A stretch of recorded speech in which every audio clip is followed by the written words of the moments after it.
Vamos seguir no noticiário internacional. Estamos recebendo aqui no nosso estúdio a jornalista Beatriz Puente, que tem mais informação sobre um encontro importante que vai acontecer hoje entre Benjamin Netanyahu e Donald Trump. O que eles vão falar, hein, Bia? Conta pra gente. Bom dia.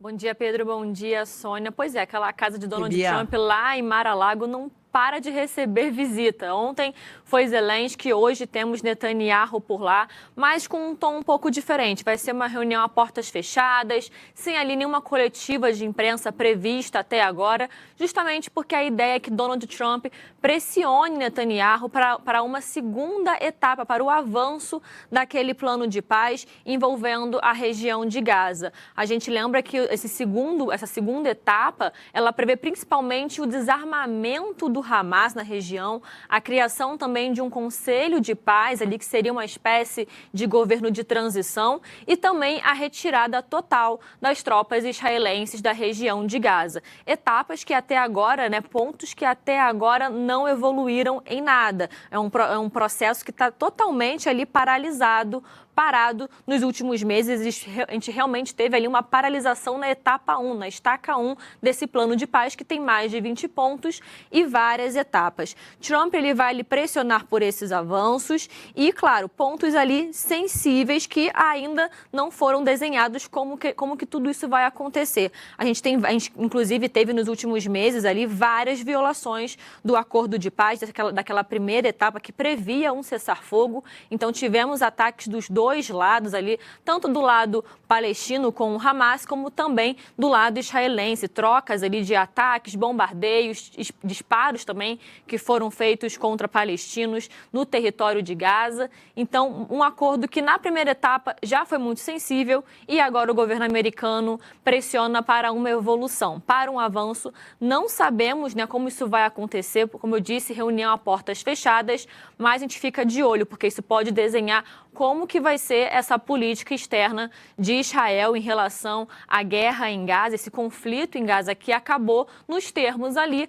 mas que na prática é uma região que ainda sofre muito, ainda tem muitas mazelas em relação a esse conflito. A gente vai seguir acompanhando e destacando esses pontos sensíveis também, que, claro, são alvos muitas vezes de violações desse acordo. E vamos ver como é que vai ser essa reunião, viu? É isso aí, Beatriz. Vamos ficar acompanhando também, porque realmente aí nós não estamos falando nem de guerra, né, Sônia? Nós estamos falando de um massacre que realmente aconteceu.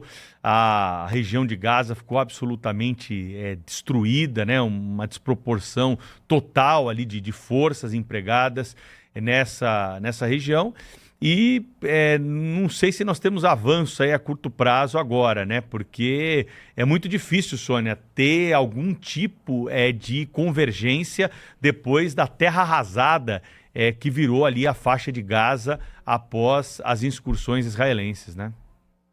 Olha, Pedro, toda razão, a Bia sabe disso também. Quando a gente vê as imagens nas agências, inclusive, de hoje, mais do que terra arrasada, é um cemitério a céu aberto. E pessoas morrendo de fome, precisando de socorros o tempo inteiro, sem casas. E assim, ajuda humanitária que consegue ficar por lá, ultrapassar, ela não é suficiente para atender tanta gente precisando. Então, assim, nesse primeiro momento, embora haja aí a boa vontade do presidente americano, que quer ainda o Nobel da Paz, não desistiu dele, né? Inclusive, quando a gente fala em relação à Rússia e Ucrânia, e no caso de Gaza, que é muito grave o que acontece no enclave, a gente não vê uma solução humanitária a curto prazo. As imagens, elas são estarrecedoras. A situação lá, inclusive, amigos meus da Cruz Vermelha que estão trabalhando por lá, vão e voltam, diz que primeiro para você ultrapassar o enclave